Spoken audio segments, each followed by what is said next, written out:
अनंत श्री सदगुरु सुखराम जी महाराज की अनबे वाणी में उपदेश का अंग चल रहा है।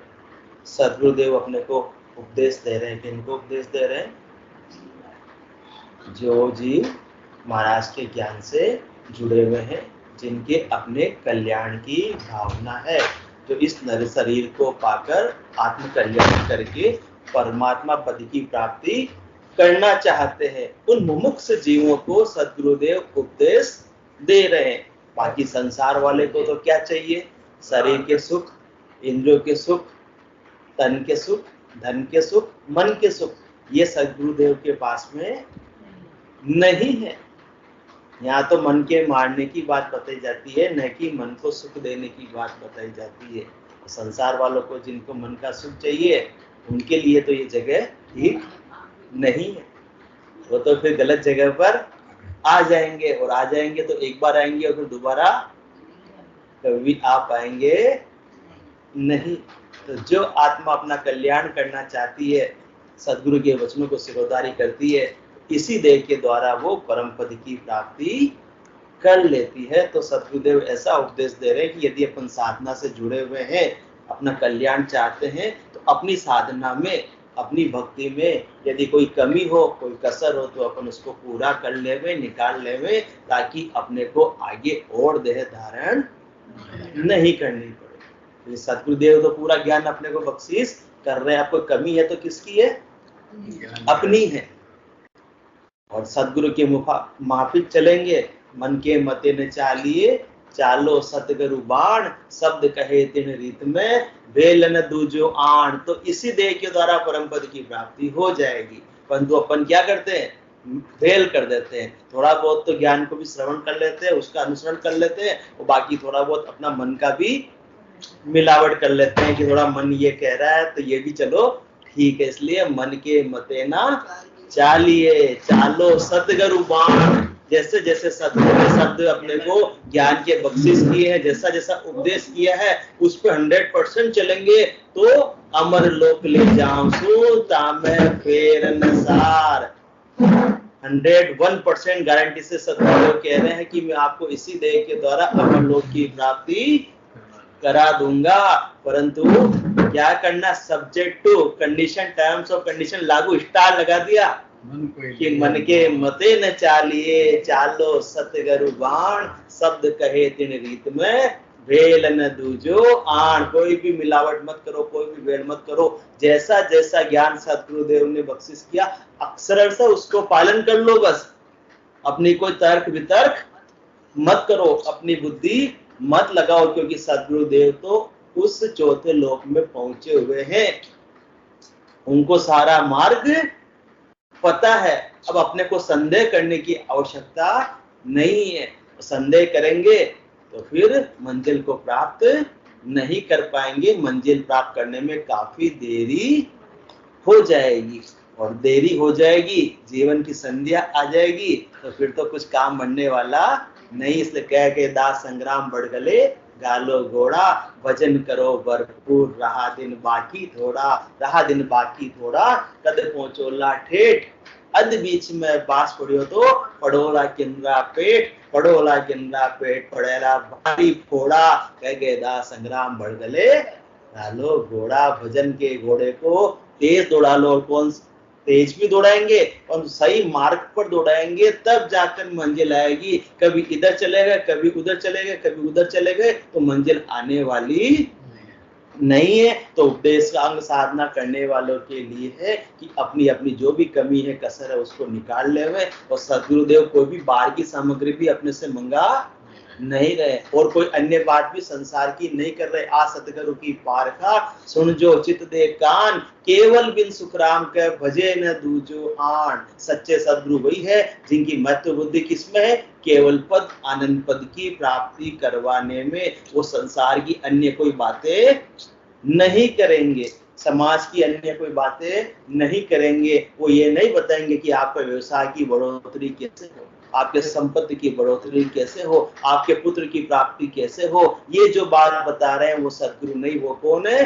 हद गुरु है और हद में रखते हुए फलों की प्राप्ति तो करा सकते हैं, परंतु आत्मा का जन्म मरण छूटने वाला उनसे नहीं है। जो सातवें सदगुरु है वो तो केवल एक ही बात करेंगे, सिमरो राम सकल दुख भांजे, सतगुरु शरण संभाओ, सतगुरु हाथ अमर परवाना, नर तन पटे लिखाओ, ऐसा पटा लिखे गुरुदेवा, अमर आंख मुख माही, बाहोरन भव जल आवे हंसा, जीवत मुक्त होई जाए। मुक्ति कैसे होगी? जीते जी होगी, मृत्यु के बाद में मुक्ति होने वाली नहीं है। मुक्ति पाने का अधिकार किसको? इस आत्मा को कब है? जब तक उसके पास में नरदेही है। जब नरदेही चली जाएगी तो उसका अधिकार भी समाप्त हो जाएगा, छीन लिया जाएगा। इसलिए 84 वंश तो नरदेही, भक्ति काज पछतायो, हल होशियार करो नर सिमरन, यो अवसर पाए। कौन सा अवसर? मुक्ति पाने का अवसर आज आया है, अमर लोक की प्राप्ति का अवसर आज आया है, चौथे लोक की प्राप्ति का अवसर आज आया है। जब तक शरीर रहेगा तभी आप मंजिल को प्राप्त कर पाओगे, और शरीर नहीं रहेगा तो फिर उसी जगह पर गाड़ी रुक भी जाएगी, आगे की बढ़ोतरी होने वाली नहीं है। तो सद्गुरुदेव उपदेश दे रहे हैं अपने को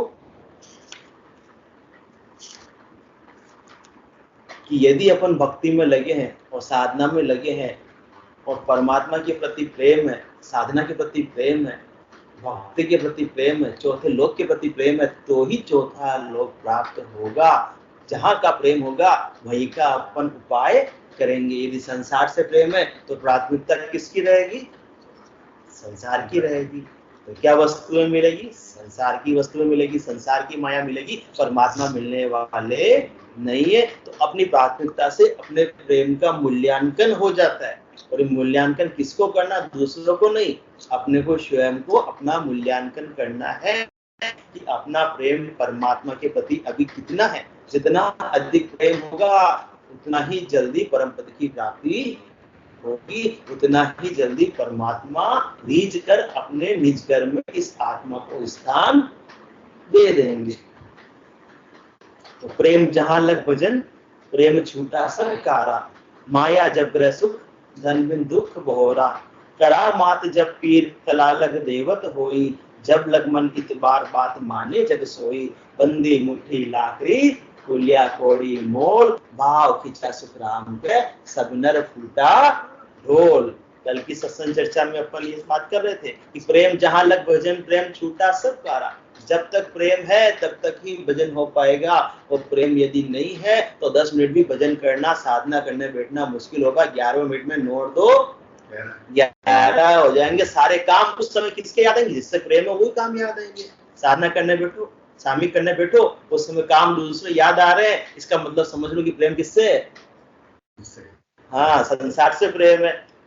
संसार की बातें याद आ रही, वो काम करना, वो काम करना, वो काम करना, जिसके भी अलग अलग सब प्रकार का काम है। तो प्रेम की बात आ रही है, मत बुद्धि किसमें है? जब अपन साधना करने बैठ रहे हैं तब परमात्मा से लीव लगी हुई है, संसार की कोई दूसरी बातें याद नहीं आ रही है, तब तक तो अपन सही मार्ग पर चल रहे हैं, मंजिल मिलने में ज्यादा देर नहीं लगेगी। और अब तक तो दूसरी ही बातें याद आ रही, साधना तो थोड़ी सी हो पाती है, और ज्यादा तो दूसरे काम याद आते हैं। मोबाइल लेकर अपन क्या करने लगते? कॉल करने लग जाते हैं, या किसी का फोन आ जाता है तो बात करने लग जाते हैं। तो प्रेम जहां लग भजन, प्रेम छूटा सब कारा, सारी बातें बेकार हो जाती है। संसार का कार्य भी बिना प्रेम के पूर्णतः सफल होता नहीं है। ये तो परमात्मा की प्राप्ति का कार्य है, बिना प्रेम के परमात्मा रीझने वाले नहीं है। संसार का उदाहरण देकर सद्गुरुदेव और समझा रहे कि माया जब ग्रह सुख, धन में दुख बोरा। ग्रस्त के अंदर क्या जरूरी है? माया जरूरी है। माया के बिना ग्रस्त सुखमय चलने वाली नहीं है। इसी प्रकार से भक्ति के लिए क्या जरूरी है? प्रेम जरूरी है। बिना प्रेम के भक्ति उसी प्रकार है जैसे बिना धन संपत्ति के, बिना माया की गृहस्थी चलाना। कितना एक दिन भी गृहस्थी चलने वाली नहीं, ये अपन अच्छी तरह से जानते। कोई भी चीज लानी हो फ्री में कुछ भी मिलता नहीं, और यहाँ अदर फ्री में बिना प्रेम के परमात्मा को प्राप्त करना चाह रहे हैं। बहुत ज्यादा समझदार अपन ही हो गए। परमात्मा तो हंसते हैं, देखो प्रेम तो किससे, मेरी माया से। मुझे बोलता है कि मुझे परम विश्राम चाहिए, मुक्ति चाहिए, मोक्ष चाहिए। ऐसे ही मोक्ष मिलने वाला नहीं है। जिससे प्रेम होगा, परमात्मा तो दयालु है, कृपालु है, जिससे अपने को प्रेम होगा वो अपने को बख्शीश कर देंगे। इसलिए प्रेम जहां लग भजन, प्रेम छूटा सब कारा, माया जब ग्रस्त धन बिन दुख बोहरा। बोहरा जी तो बन गए परंतु धन नहीं है, तो फिर बोहरा जी सुखी होंगे या दुखी होंगे? कहने के नाम मात्र के बोहरा जी हो गए, धन नहीं है तो किसी को धन दे नहीं पाएंगे, उधार दे भी नहीं पाएंगे। तो करा मात जब पीर कलालग देवत होई। पीर कब तक है? जब तक उसके पास में करामात है, करतूत है, सिद्धि है, परचय है, तब जाकर कोई पीर बाबू जी कहलाएंगे, तब किसी का कुछ भी कार्य कर पाएंगे। और करामात नहीं है तो फिर तो ऊपर ऊपर के उससे काम बनने वाला नहीं। इसी प्रकार से प्रेम नहीं है तब तक आत्मा का कार्य होने वाला नहीं है। कला लग देवत हो, देवताओं के पास में क्या होती है? कला होती है, जिससे वो कार्य सबका कर सकते हो। यदि कला नहीं है तो किस बात के देवता? आप दे ही नहीं सकते हो तो कौन से देवता? केवल कहने मात्र से तो देवता बन जाने वाले नहीं। इसी प्रकार से कहने मात्र से तो परम पद की प्राप्ति होने वाली नहीं, कहने मात्र से भक्ति की पूर्ण स्थिति आने वाली नहीं। जब तक प्रेम नहीं होगा पूर्ण स्थिति आएगी नहीं। जब लग मन इतबार बात माने जग सोई। जब तक किसी को अपने पे भरोसा होता है, कोई अपने पे भरोसा करता है, उसको कोई बात कहे तो वो मानता है। अब भरोसा नहीं है तो उसको कितनी बार सुनाते रहे वो मानने वाला नहीं। उसका भी समय बर्बाद और अपना भी समय बर्बाद। इसी प्रकार से भरोसा किस पे हो? ये भक्ति पर हो, ये साधना पे हो कि जो मैंने साधना का मार्ग पकड़ा है वो मुझे निश्चित रूप से चौथे लोक की प्राप्ति कराएगा, केवल पद आनंद पद की प्राप्ति कराएगा। इतना प्रेम है, इतना विश्वास है, तब जाकर मंजिल आएगी, बाकी मंजिल आने वाली नहीं है। बंदी मुट्ठी लाकड़ी खुलिया कोड़ी मोल। मुट्ठी बंदी हुई है तो उससे काम हो सकता है, खुल गई तो कोई काम की नहीं है। संगठन में शक्ति है। वो लाठी वाली कहानी तो अपन बचपन से ही पढ़ते आए थे। कल की सत्संग चर्चा में सुनी थी अपन ने, क्या बात की थी? जादू वाली बात की थी। जादू जो क्या करता है? कचरा उड़ाता है, और वो खुल गया खुद ही जादू, तो खुद क्या बन जाता है? कचरा बन जाता है। तो बंदी मुट्ठी लाकड़ी खुलिया कोड़ी मोल, भाव खिंचा सुखराम का सब नर फूटा ढोल। समझ यही चर्चा अपन कर रहे थे कल। बंदी मुट्ठी लाकड़ी खुलिया कोड़ी मोल, भाव खिंचा सुखराम का सब नर फूटा ढोल। तो भाव किसमें होना चाहिए? जगह जगह भावों को बिखेरना नहीं है। कह सुखराम दान देव साईं, परम पद बिना लेशु में ना। यह मुझे संसार की संपत्ति से कोई लेना देना नहीं। परमात्मा जितनी आपने दी वो तो मुझे बहुत दे दी है, अब मुझे क्या दे दो? परम पद की प्राप्ति करा दो, तो जाकर काम होगा। और अभी भी अपन संसार की वस्तुएं, संसार की संपत्ति मांगते रहेंगे तो परमात्मा तो चलो दयालु दे देंगे, पर हंसते कि बच्चा मुझसे क्या मांग रहा हूं, मेरे सामर्थ्य की चीज तो मुझसे मांगे। वो कल्प वृक्ष के सामने जाकर कद्दू मांगेगा तो कल्प वृक्ष भी हंसेगा कि चलो ठीक है, उसका कार्य तो क्या है, बीड़ा दे निभाएगा, कद्दू भी दे देगा। इसी प्रकार से परमात्मा माया दे देंगे, परंतु परमात्मा मन में हंसते कि कैसा नादान है ये, मेरे से मांग रहा है तो कम से कम मेरे लायक तो चीज मांगे, मेरी इज्जत तो कर। ये तो क्या हो गई परमात्मा की तो हीन हो गई, ये छोटी छोटी चीजें मांग कर। ये तो तू अपने पुरुषार्थ से वैसे ही प्राप्त कर लेगा जब मुझसे मांगने की जरूरत ही नहीं है। हाँ, मैं पुरुषार्थ से प्राप्त होने वाला नहीं, मैं किससे प्राप्त होने वाला हूँ? परमात्मा कहते हैं मैं प्रेम से प्राप्त होने वाला हूँ, और मुझे प्राप्त करने का संसार में कोई उपाय नहीं है। वेद सहित ज्ञान घट आवे, प्रेम भाव न जो मन पावे, मोक्ष मिलन को यही उपाय दूजी नहीं सृष्टि में भाई। संसार में कितने उपाय करके देख लो, एक प्रेम के बिना परमात्मा को प्राप्त नहीं कर सकते हो। बल के पूर्वक इंद्रियों का दमन करके या और भी पचाई करके संसार की संपत्ति को, संसार परमात्मा की माया को जरूर प्राप्त कर लोगे, परंतु परमात्मा को बलपूर्वक प्राप्त कर सकते नहीं है। परमात्मा की प्राप्ति में तो प्रेम चाहिए, भाव चाहिए, समर्पण चाहिए, तब जाकर काम होगा। और यदि इसमें अपनी कसर है, कमी है, तो उपदेश इसको दे रहे, साधना करने वाले जनों को दे रहे, ताकि इसी देह से उनका कल्याण हो जाए। और इसमें कोई कसर है तो अपना अपना मूल्यांकन कर अपन क्या कर ले उसको सुधार कर ले, कसर को निकाल ले, दूर कर ले। पड़े दूध में लूण ढोरे परवाही लागे, घड़ियाल के राय कस के पवन कोई बाजे। हंडिया में रू होए कंठ में पड़े खटाई, धवन न बंदे ठीक हदप पर चोट न आए। यू मन फीको नेक ही पड़िया न सजे काय, प्रेम बिना सुख राम के राम गाय माँ गाय। फिर राम जी का सुमरन करो चाहे न करो एक ही बात है, प्रेम नहीं है। अपने को नियम कर लिया कि मुझे तो कितने मिनट की 50 या 96 मिनट की करनी है, तो उससे कार्य सोने वाला नहीं, ये समझा रहे। यदि आपका वास्तव में प्रेम हो, ऐसा नहीं मैंने नियम मान लिया कि मुझे रोज रामचरितमानस का पाठ करके दुकान पे जाना ही जाना है, रोज एक पेज करके जाऊंगा ही जाऊंगा, और उसमें क्या कर रहे हैं, जाना क्योंकि दुकान जाने में लेट हो रहा है। तो उस नियम से परमात्मा बंधने वाले नहीं है। परमात्मा प्रेम के भूखे, प्रेम के वश में है।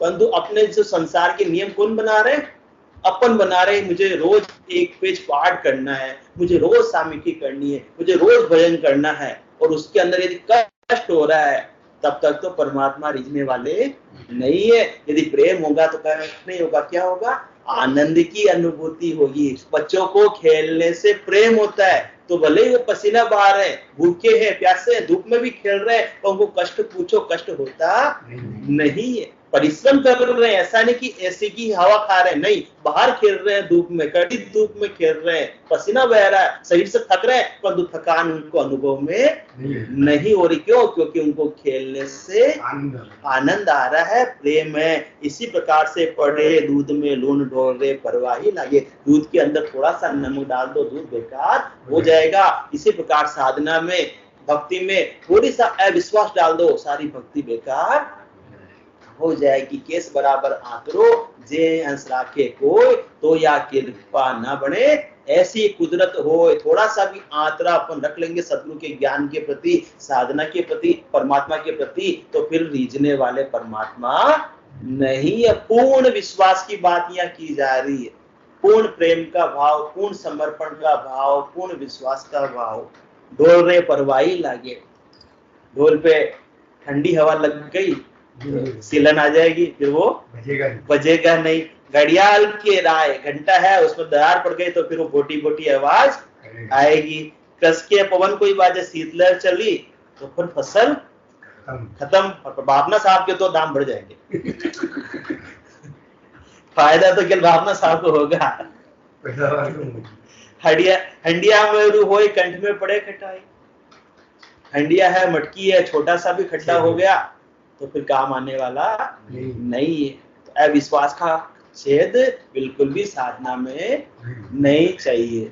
जहां जो करो समय अपन वैसा का वैसा लगा रहे हो, अविश्वास है तो कार्य होने वाला नहीं है। कंठ में पड़े खटाई, कंठ में खटाई पड़ गई तो फिर वो राग सुरीली नहीं गाएगा, तो किसी को पसंद नहीं आएगी। इसी प्रकार से बिना प्रेम के परमात्मा का गुणवाद करेंगे, सुमरन करेंगे, भजन करेंगे, तो परमात्मा को ये वाली राग बिना प्रेम की पसंद आने वाली नहीं है।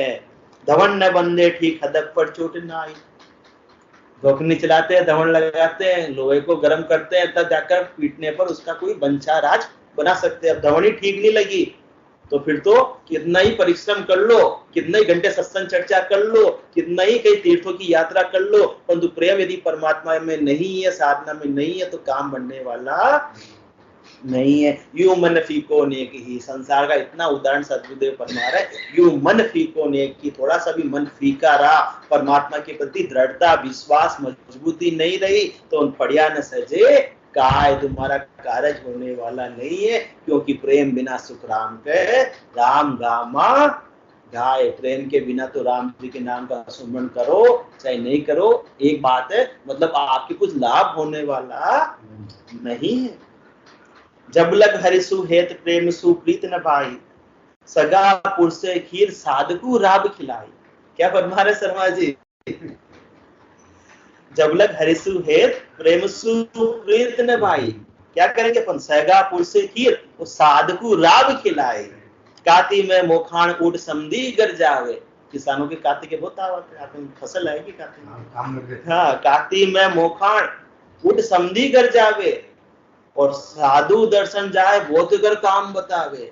उस समय का वर्णन कर रहे हैं दीपावली के आसपास में है। माताओं बहनों कितना सफाई का काम होता है सत्संग में आने, या तो संख्या कम हो जाती है कि अभी के 15 दिन दिवाली की सफाइयां चल रही है। अब देख लो प्रेम किससे है, घर की सफाई से है या आत्मा की सफाई से है, उसका मूल्यांकन अपने आप दिवाली के टाइम पे हो जाता है।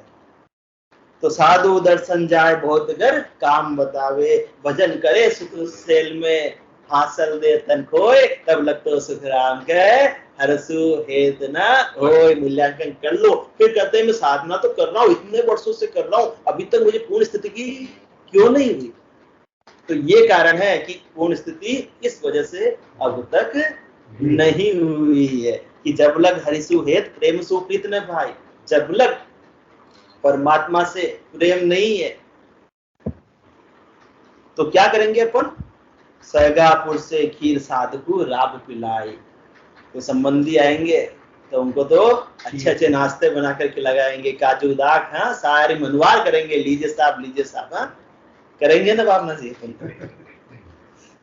मौसम के अनुसार है, सर्दी में जाएंगे, हाँ सर्दी में जाएंगे तो बादाम का हलवा और गजक रेवड़ी सब मंगवाएंगे, मुरैना की कहाँ की है ना, खिलवा देना। तो और साधना करने वाले जन आ गए, साधु आ गए, तो फिर उनका कोई महत्व नहीं है। ठीक आए विराजो साहब, तो उसमें जो भी घर में है घर वालों को बोल देंगे जो भी किचन में हो खिला दो, बस इतना ही।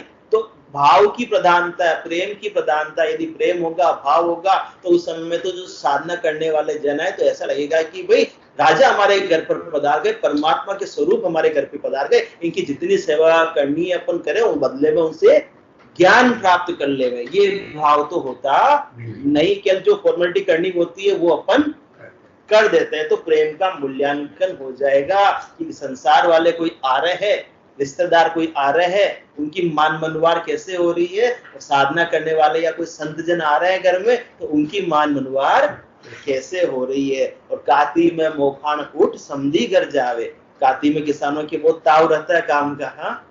और उस समय कोई कह देवे कि साधु दर्शन जाए बहुत अगर काम बतावे कि संत आए हुए हैं शहर के अंदर, चलो उनसे चलते हैं, उनसे चर्चा करते हैं, उनकी सत्संग चर्चा का लाभ लेते हैं। अब बारू तो हाँ बिल्कुल टाइम को नहीं, माता बहनों को तो घर के लिए, और पुरुष की दीपावली की सीजन चल रही है, बारू सीजन में छोड़ कटे जाओ महाराजा के और चला जाओ दीपावली के बाद, यही बोलते हैं ना। तो प्रेम का मूल्यांकन हो गया। तो ऐसे तो परमात्मा मिलने वाले नहीं है, तीनों काल में नहीं मिलेंगे। काती में मोखान उठ समझी कर जावे, किसानों के काती में कितना ताव होता है, सारी फसल रेडी हो जाती है, सारी फसल तैयार है। अब उसको क्या करना, तैयार करना और फिर बापना साहब की दुकान पर भेजना भी, वो भेजानी है, सारी भिजवानी है काती के अंदर, तो वो काम करेंगे अभी तो।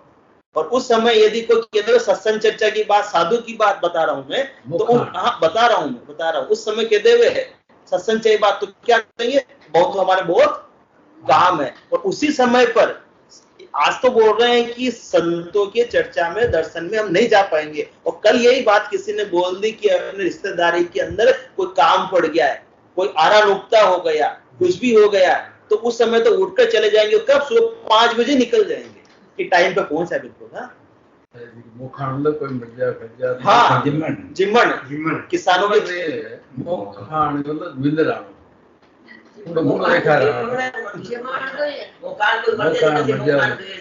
हाँ बस आराम उठता है उसमें, जाएंगे तो ठीक है तो आएंगे, तो उनके कोई काम पड़ गया नहीं खाते। अच्छा तो नहीं, आजकल तो सब बाहर जा रहे हैं, दूसरे गांव में जा रहे हैं, तो दूसरे गांव में जाएंगे तो आजकल सब चेंज हो गया, सब खाने लग गए। तो काती में मोखान उठ समझी कर जाएगा, उस समय तो चला जाएगा, मतलब उस समय सारे काम भूल जाएगा, उस समय सारी अर्जेंसी समाप्त हो जाएगी, घर की सफाई भी समाप्त हो जाएगी, और बिजनेस का सीजन भी उस समय याद नहीं आएगी कि रिश्तेदारी की प्राथमिकता है अपनी या संतों के ज्ञान की प्राथमिकता है। ये मूल्यांकन अपने को करना है। तो काती में मोखान उठ समझी कर जावे, वहां तो चले जाएंगे सगे संबंधियों के तो, और साधु दर्शन जाए बहुत घर काम बतावे, बहाना ये मन का है। मन का प्रेम किससे है, संसार से है तो संसार के कार्यों में तो बिल्कुल भी देरी करेगा नहीं। संसार के कार्य में तो वैसे भी अपन देरी करते नहीं।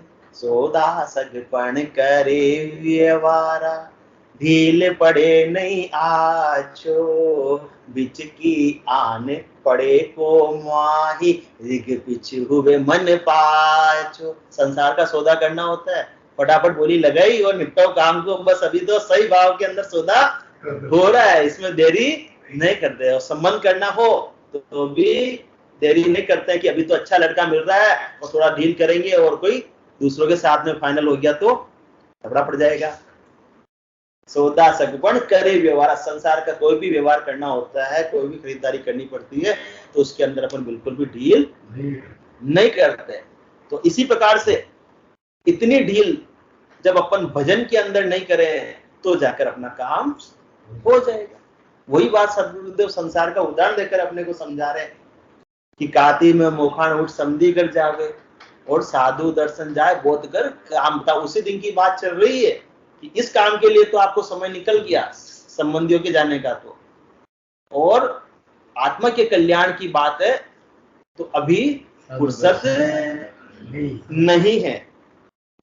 क्यों? क्योंकि भजन करे सुख सेल में, हासिल दे तन खोए, तब लग तो सुख राम के हरसु हेत ना होए। भजन करे सुख सेल में, भजन का तो समय क्या निकाला अपन ने, बिल्कुल सुख सेल हो, बिल्कुल कोई अपने टेंशन नहीं हो, कोई काम नहीं हो, कोई ताव नहीं हो, कोई सीजन नहीं हो। इसलिए तो महात्मा साहब ये चातुर्मास का टाइम ये क्यों रखा, 3-4 महीने जो सत्संग चर्चा होती है, क्यों ये समय रखा ऐसा? बरसात होती है तो काम नहीं, हाँ बारिश हो जाती है, काम कम हो जाता है। अभी तो चलो फिर भी साधन बन गए, पहले सारे साधन कुछ ऐसे रोडे कुछ थी नहीं, ट्रेनें ऐसे कुछ थी नहीं, तो आपस में मार्गी सारे अवरुद्ध हो जाते थे। तो पता नहीं माल भी आने वाला है नहीं और जाने वाला भी है नहीं, तो ग्राहक आएंगे नहीं तो बाबना साहब बिगोज जाएंगे नहीं, तो नहीं जाएंगे तो घर पे बैठकर महाराज साहब के चले जाएंगे। ये कारण था, ये कारण है।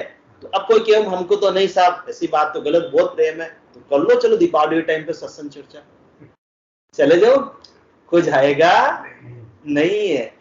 सब चौमासा इसलिए रखा चातुर्मास का टाइम कि सब घर पे ठाले वैसे बैठे हैं, तो टाइम पास के लिए क्या कर लिया, संतों को बुला लिया, संतों की ज्ञान श्रवण करने के लिए चले गए। किसके लिए गए? प्रेम उसके लिए नहीं गए, किसके लिए गए?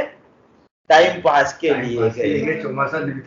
बस भजन करे सुख सेल में, हासिल दे तन कोई। और वही समय पे सरकार का कोई काम है, टैक्स भरना है, रिटर्न भरना है, तो तन खोकर भी दिन रात जगकर भी अपन संसार का सारा काम करते हैं। तो तब लग तो सुख राम के हरसु हेत ना होए। अपना हेत किससे, अपना प्रेम किससे? जिससे हेत है, जिससे प्रेम है, वही तो वस्तु अपने को प्राप्त होगी। संसार से तो संसार में रहेंगे, 3 लोक का फेरा होई, गाड़ी बेल फिरे जो सोई, 4 वेद की त्रिगुण माया, लख 84 जीव बंधा है, यहाँ तक सीमित रह जाएंगे। परंतु संसार का कोई भी सुख हो स्थायी रहने वाला नहीं है। चाहे 8 सिद्धियां और 9 निधियां भले ही प्राप्त कर लो, अणिमा महिमा गरिमा लंगिमा, प्राप्ति प्राकाम्य इसित वसित्व, ऋग यजुर साम अथर्व, मिले सुख सारा सबे खाक माही, बिना राम रटना कदे मोख नाई। वेदों में क्या बताया? सब सुखों का उपाय बताया है, परंतु इन सब सुखों का उपाय भी कर लेंगे और 8 सिद्धियां 9 निधियां भी यदि प्राप्त कर लेंगे तो भी या तो इनको छोड़कर अपन चले जाएंगे या ये अपने को छोड़कर चली जाएगी। सब खाक में मिल जाने वाला है। बिना राम रटना कदे मोख नाई। बिना सद्गुरु विधि के सुमरण के इस आत्मा का कभी भी मोक्ष होने वाला नहीं है, मुक्ति मिलने वाली नहीं है। तो कैसा अपने को प्रेम होना चाहिए, कैसा हेत होना चाहिए, ये तो बताया प्रेम है या नहीं, मूल्यांकन कर लो।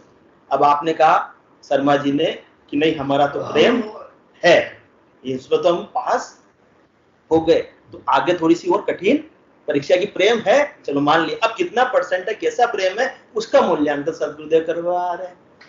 चुंबक लो हेत जान, चुंबक लो हेत जान, कनक सोगी संकिया, पैजल हुए मिल एक अमल आसक दिल दिया, वासन सुन हेत राग गिरत दर्द पर जावे, विषय ऋतु महरी जान सुध जावक बिसरावे, ऐसा चितवन चाहिए साहेब सुदिन रात, जब माने सुखराम के हरिजन की हरि बात। क्या सुबह शाम आधा घंटा निकालने से परमात्मा राजी होने वाले नहीं? तो क्या करें, हमसे भावना साहब बोलेंगे या बाबा जी बन जावे क्या? बाबा जी बनने की भी नहीं कह रहे हैं, यही तो रहस्य की बात है। तो चुंबक लोहित जान कनक सोगी संकिया, चुंबक और लोहे में कितना हेत होता है, लोहा जड़ है, चल तो नहीं सकता, उसके कोई पांव थोड़ी है, परंतु थोड़ा सा चुंबक का आसपास का स्पर्श मिलेगा, खींच के दूर एकदम उछलकर उसके पास में चला जाएगा। इसी प्रकार से आपको यदि सत्संग चर्चा मिल रही है या साधना करने की बात हो रही है, सारे काम ये छोड़ो और ये दौड़कर, जैसे हमारे चांडे साहब के पांव, घर वाले बोले पांव में घुंघरू बन जाते सत्संग के टाइम पर, ये तो क्या हो गए,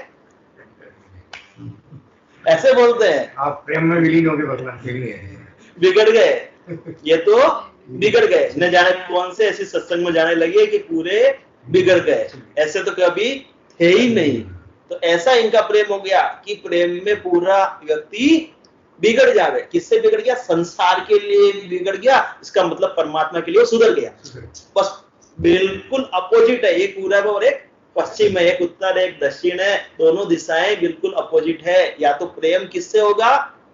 संसार से, या प्रेम होगा परमात्मा से। तो चांडक साहब तो ऐसे जोरदार बिगड़े, इनके जैसा कोई बिगड़ा ही नहीं है। और क्या बोलते चांडक साहब? मैं बिगड़ो हूँ राम दुहाई, बापना साहब तुम मत बिगड़ो लोई रे, सुन जो रे सब पुर का वासी, करम दिया सब खोई रे, मैं बिगड़ो हूँ राम दुहाई। अब जब भिलवाड़ा में है, सुबह शाम की कोई एक भी सत्संग इन्होंने मिस कर दी हो तो बता दो, मैं बिगड़ो हूँ राम दुहाई, तुम मत बिगड़ो। सबके सब बिगड़ जाओगे तो धंधा कौन संभालेगा? संसार का कार्य कौन करेगा? परंतु संसार के कार्य करने की प्राथमिकता अपनी नहीं होनी चाहिए, क्योंकि तू ना रहेगा तो भी रहेंगे इस दुनिया के मेले, नाम प्रभु का ले ले, नाम प्रभु का ले ले। मैं बिगड़ो हूँ राम दुहाई, तुम मत बिगड़ो लोई रे, सुन जो रे सब पुर का वासी, करम दिया सब खोई रे। जैसे बिगड़ गया, मैं ऐसी भक्ति कर कर ऐसे परमात्मा के प्रेम में करकाब हो गया, नाम में करकाब हो गया कि अब मुझे संसार की बातें याद आती ही नहीं है। संसार में तेरे भावे, सबने चांडे साहब ने सबको छुट्टी दे दी, तेरे भावे सो करो भलो बुरो संसार, नारायण तू बैठकर अपनो भवन द्वार। तो मैं बिगड़ो हूँ राम दुहाई, तुम मत बिगड़ो लोई रे। व्यंग कस रहे, मजाक कर रहे महाराज सतगुरुदेव आनंद श्री सुखराम जी महाराज, मैं बिगड़ो हूँ राम दुहाई, तुम मत बिगड़ो लोई रे, सुन जो रे सब पुर का वासी, कर्म दिया सब खोई रे। जब तक एक भी कर्म इस आत्मा के साथ में रहेगा, उस कर्म का ऋण बदला लेने और देने के लिए इस आत्मा को दे करके आना पड़ेगा। ऐसा नहीं है कि अपन ने पाप किए तो अब पुण्य कर लेंगे, पाप और पुण्य के बाद भी लगता नहीं, पुण्य को अलग से भोगना पड़ेगा और पाप को अलग से भुगतना पड़ेगा।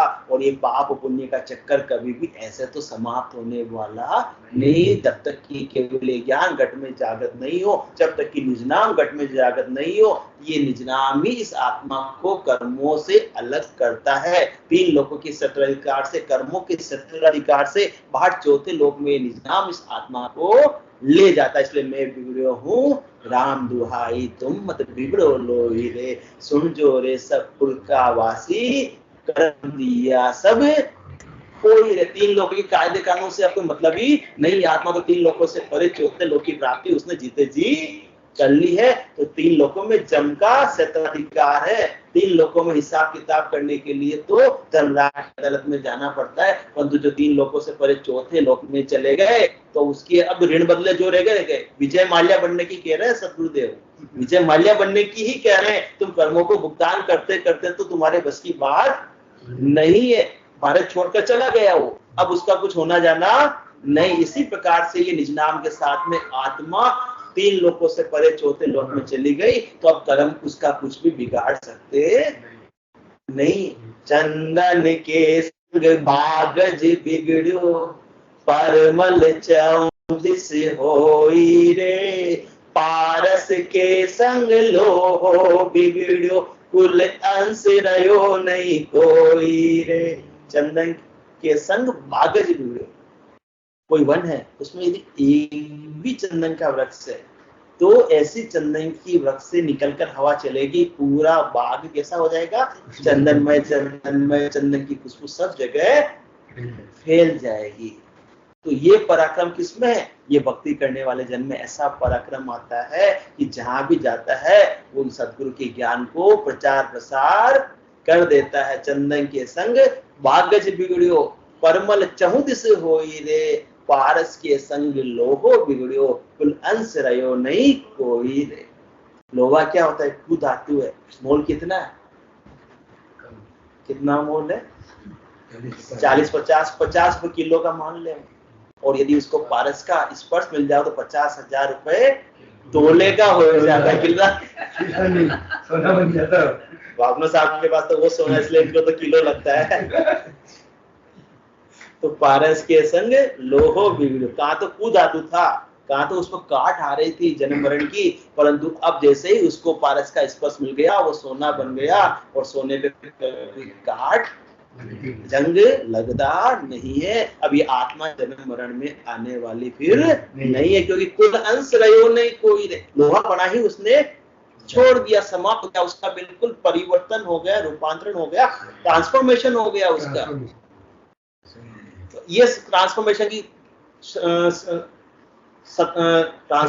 की कैपेसिटी किसमें, सत्संग या जो भी भक्ति में, हाँ ये भक्ति में है, सुमरण में है, जो निज नाम जागृत होता है उसमें है। वो बिल्कुल रूपांतरण कर देता है, अपन को निज मन में परिवर्तित कर देता है, आत्मा को परमात्मा पद की प्राप्ति करवा देता है। तो कुल अंश रहो नहीं कोई ने, इसका जीव भाव समाप्त कर देता है। तो आत्मा को शुद्ध स्वरूप आत्मा थी, परंतु उसने मन का संग कर लिया, प्रकृति का संग कर लिया, संसार से सुखों की जब तक इच्छा है वो आत्मा का क्या है, जीव भाव है। और जब तक इच्छा रहेगी अंत काल में होती वासना, जहाँ ये वासा पाया कह सुख राम वासना ऊपर कर असवारी आया, अनुमति सो गति। जैसे जैसे जीव की सुख प्राप्ति की इच्छा रहेगी तो वो वापस से सुख प्राप्त करने के लिए आत्मा देह धारण करके आ जाएगी। तो जब कोई इच्छा ही नहीं रही, इच्छाओं से उपराम किसने कर दिया, इस साधना ने कर दिया, भक्ति ने कर दिया, राम नाम के सुमरण ने कर दिया। तो चंदन के संग बागज बिगड़ियो परमल चौदिस होई रे, पारस के संग लोहो बिगड़ियो कुल अंश रहो नहीं कोई रे। उसका जीवपना समाप्त हो गया तो शुद्ध स्वरूप आत्मा हो गई, और शुद्ध स्वरूप आत्मा के आगे परमात्मा ही है। इसलिए भरम करम दो ना सुन्यारा, शुद्ध अशुद्ध दो ना सुन्यारा, जासु रहो लिवलाई कह सुख राम राम बिन जग में सभी कर्म उपाई। एक राम भक्ति के अलावा जितने भी अपन कार्य कर रहे हैं उससे या तो शुभ कर्म बन रहे हैं या अशुभ कर्म बन रहे हैं, या तो पाप बन रहे हैं या पुण्य बन रहे हैं। एक को भोगना पड़ेगा, एक को भुगतना पड़ेगा, परंतु एक केवल की भक्ति ऐसी है जो हमेशा हमेशा के लिए सारे कर्मों से छुटकारा दिलाकर केवल पद आनंद पद की प्राप्ति करवा देती है। तो पारस के संग लोहो बिगड़ियो कुल अंश रहो नहीं कोई, कह सुख देव जी भंवरा के संग कीट पलट भंवरा होई रे, मैं बिगड़ो हूँ राम दुहाई तुम मत बिगड़ो लोई रे। भंवरा मिट्टी का घर बनता है, दीवारों पर ऊपर छोटा सा घर बनाता है, और लट होती है गंदी नाली में, उसको डंग मार कर ले आता है, और डंग मारने पर जो खड़ी रह जाती है और उसको घर के अंदर लाकर रख देता है और उससे 3-4 दिन तक भंवर गुंजार सुनाता है। और जो लठ भंवर गुंजार सुनती है सुरता लगाकर, तो उसके 4-5 दिन बाद वो कंदी नाली की लठ थी, वो क्या बन गई? भंवरा बन गई। अब वो वापस कंदी का पान करने नहीं जाएगी, वो कहाँ जाएगी? पुष्पों का मधुपान करने पर जाएगी। इसी प्रकार से जब तक ये सद्गुरु का ज्ञान प्राप्त नहीं होता, जब तक सद्गुरु प्राप्त नहीं होती, जब तक सद्गुरु की सत्ता जागृत नहीं होती है, तो अपन संसार विषयों का पान करने में ही लगते हैं। और जैसे ही ये ज्ञान प्राप्त हुआ, तो सत्संग रूपी पुष्पों का पान करने के लिए आत्मा जाती है। और बाद से अपना साथ भी आएंगे, क्योंकि अब भंवरा बनना है। गंदी नाली की लठ तो अनेक जन्मों के बनते हुए अब नहीं बनना है, तो अभी भी बनेंगे। तो जन्म मरण का तांता लगा हुआ रहेगा, चक्कर चलता हुआ रहेगा, और आत्मा कभी भी विश्राम को प्राप्त नहीं कर पाएगी।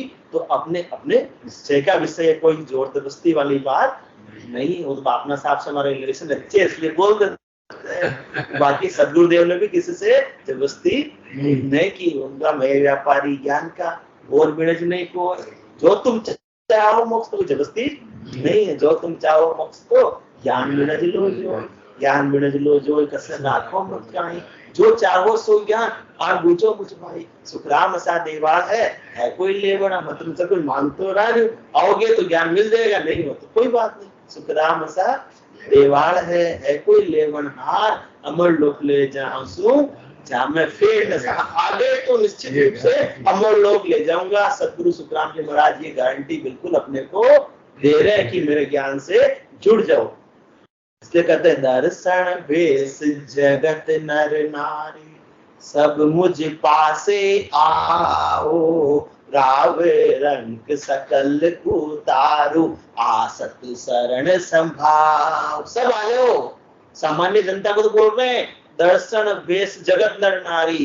जो संत बन गए हैं, चाहे भगवा वस्त्र धारण किए, चाहे सफेद वस्त्र धारण किए, चाहे सारे वस्त्रों को उतार कर दिगंबर भी बन गए हो, परंतु जब तक ये सद्गुरु की सत्ता नहीं होगी, ये निज नाम नहीं होगा, तब तक आत्मा का कल्याण नहीं हो सकता। इसलिए भले ही आप संत हो तो अपनी कोई शर्म मत करो। दर्शन भेष और जगत नर नारी, जगत के सामान्य नर नारी भी कब आ जाओ? मेरे पास आ जाओ। दर्शन भेष जगत नर नारी, सब मुझ पास से आओ। क्यों आओ? क्योंकि राव रंग सकल को उतारू, आसत शरण संभाव। यदि आप राजा हो तो भी अपने धन का अभिमान छोड़कर, पद का अभिमान छोड़कर मेरे पास आ जाओ। रंग है तो भी आ जाओ। सबको समान रूप से मैं ऐसा केवल का ज्ञान बख्शिश कर रहा हूँ, ऐसी सदगुरु की सत्ता बख्शिश कर रहा हूँ, जो सदगुरु की सत्ता आपका कल्याण करेगी। आप ऐसी सदगुरु की सत्ता की शरण ले लो। ये लिया, इस आत्मा का कार्य हो जाएगा।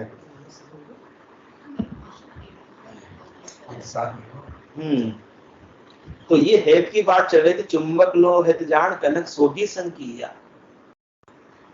सोने में सोगी डालते हैं तो सोना एकदम से तुरंत पिघल जाता है, पिघल कर सारे विकार उसके खत्म हो जाती, सारी खोट उसकी अलग हो जाती है। पायजल मिल हुए एक, पायजल, पाई मतलब दूध, दूध में पानी डाल दो तो कोई कहेगा ये पानी है, वो क्या रहेगा?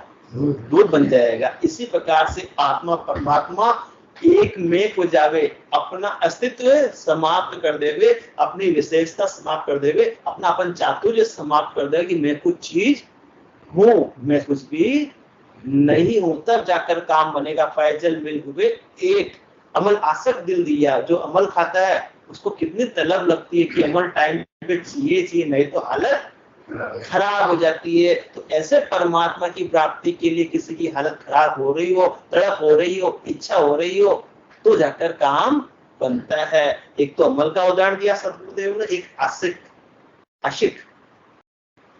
आशिक का उदाहरण दिया।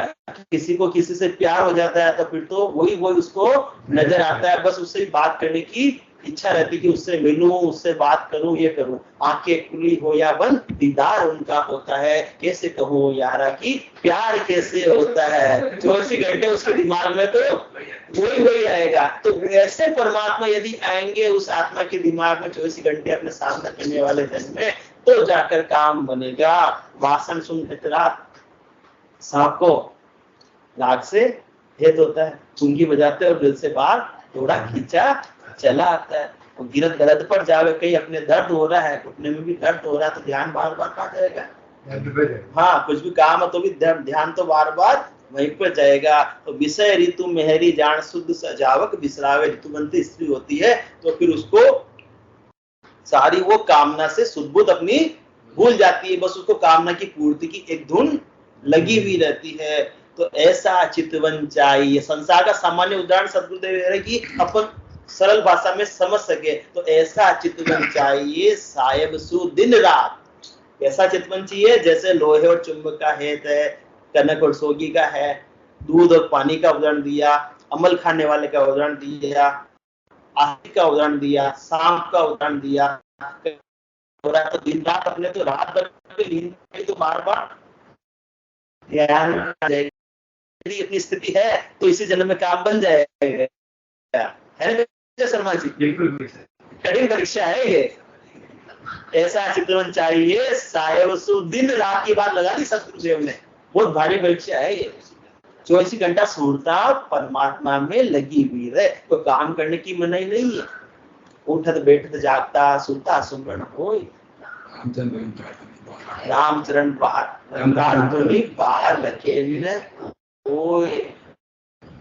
और खाते पीते उठते बैठते सुरता का लगी हुई हो, परमात्मा में लगी हुई हो। ध्यान स्मृति सदा परमात्मा की बनी हुई रहे 24 घंटे।